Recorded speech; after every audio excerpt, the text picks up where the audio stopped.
আসসালামু আলাইকুম। বীজগণিতের মান নির্ণয় এই টপিক থেকে এসএসসি পরীক্ষাতে অনেক বেশি প্রশ্ন আসে।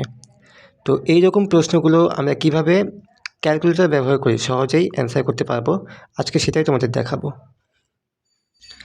তো দেখো, এখানে বলা আছে x² + 2 = 3x। তো এই রাশিটাইকে আমরা এখানে ইনপুট করবো ক্যালকুলেটরে, সেম এই রাশি। কিভাবে দেখো, প্রথমে এক্স এর মান কোথায় পাবো? যে আলফা লিখে এখানে চাপে লিখবে এক্স এর মান চলে আসবে। তবে এক্স পেলাম, এক্স এর উপর কী দেবো? Cube, sorry square, plus 2 equal কীভাবে লিখবো? আলফা লিখে সলভে চাপে লিখে দেবো, ইকুয়াল চলে আসবে। আলফা সলভ ইকুয়াল চলে আসলো। এখন কি আছে? 3x।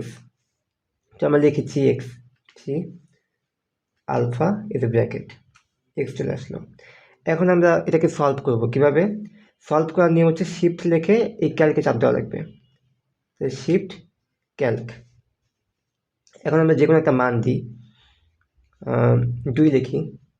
তোমরা 1 থেকে 100 পর্যন্ত যে কোনো মান এখানে ইনপুট করতে পারো, সমস্যা নেই। আমরা 2 লিখলাম। এখন তুমি ইকুয়াল দিলেই উত্তর চলে আসবে, এক্সের ভ্যালু চলে আসবে। এই যে ইকুয়াল, দেখো এক্সের একটা ভ্যালু আসছে কত? 2। তো এখন আমরা কী বসাবো, কী বের করবো? x³ প্লাস 8/x³ এর মান কত? তো এই এক্সের ভ্যালু কিন্তু আমার অ্যান্সারে কিন্তু সেভ হয়ে গেছে।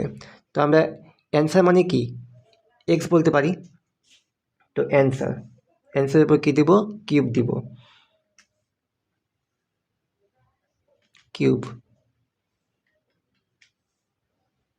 প্লাস 8/x³, 8/x³, এক্স কীভাবে লিখবো? এইভাবে,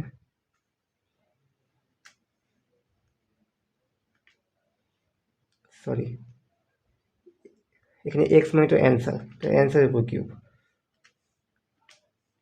ওকে, এখন যদি তুমি এখানে ইকুয়াল চাপ দাও তাহলে কিন্তু উত্তর চলে আসবে।